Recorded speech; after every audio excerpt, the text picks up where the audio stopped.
You know what I'm saying? And we mold them to kind of like, yo, listen, this is what you got to look out for. This is how you can see. Da, da, da, da. No doubt. But know what this, as a child, like, remember, our emotional intelligence is slightly different. We're more open.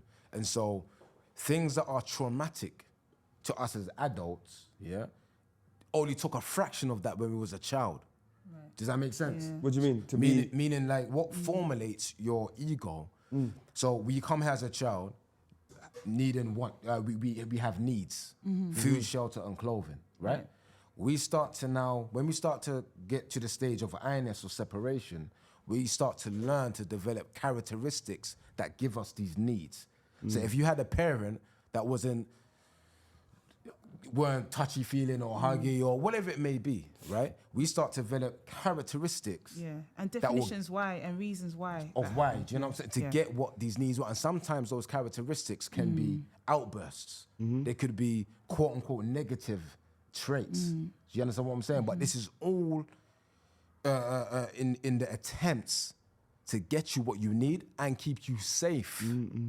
Do you understand what I'm saying? Your ego is largely responsible for keeping you safe. It's been molded around that. So remember you spoke about having a conversation about trauma. Yes. Right? And the importance of trauma. Yeah. Yeah. When you have that understanding of the importance, the role that trauma plays, the portal that it is, right? Again, we sometimes go to the grandiose ideas of trauma, you know, the ultimate this and so forth. No. Remember, as a child, we perceive differently. And there are many betrays that we feel. Going to bed when the sun was out.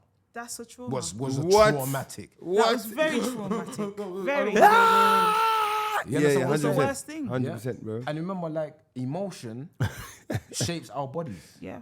So regardless if you're angry when you're a child or angry when you're adult, it's still anger. Yeah. It's still doing something. It's still creating something. It's still having an effect. That even exposes the necessity of trauma then in developing its character building. So watch this now. I'm speaking to my brethren at the men's retreat, yeah? Yeah.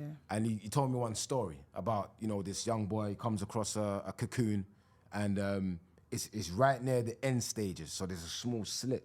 So you can see the butterfly. Yeah, I've seen that as well. So what I'm saying, that was crazy. So this young boy is marveled at this cocoon. So he sits there for a few days waiting for it to hatch.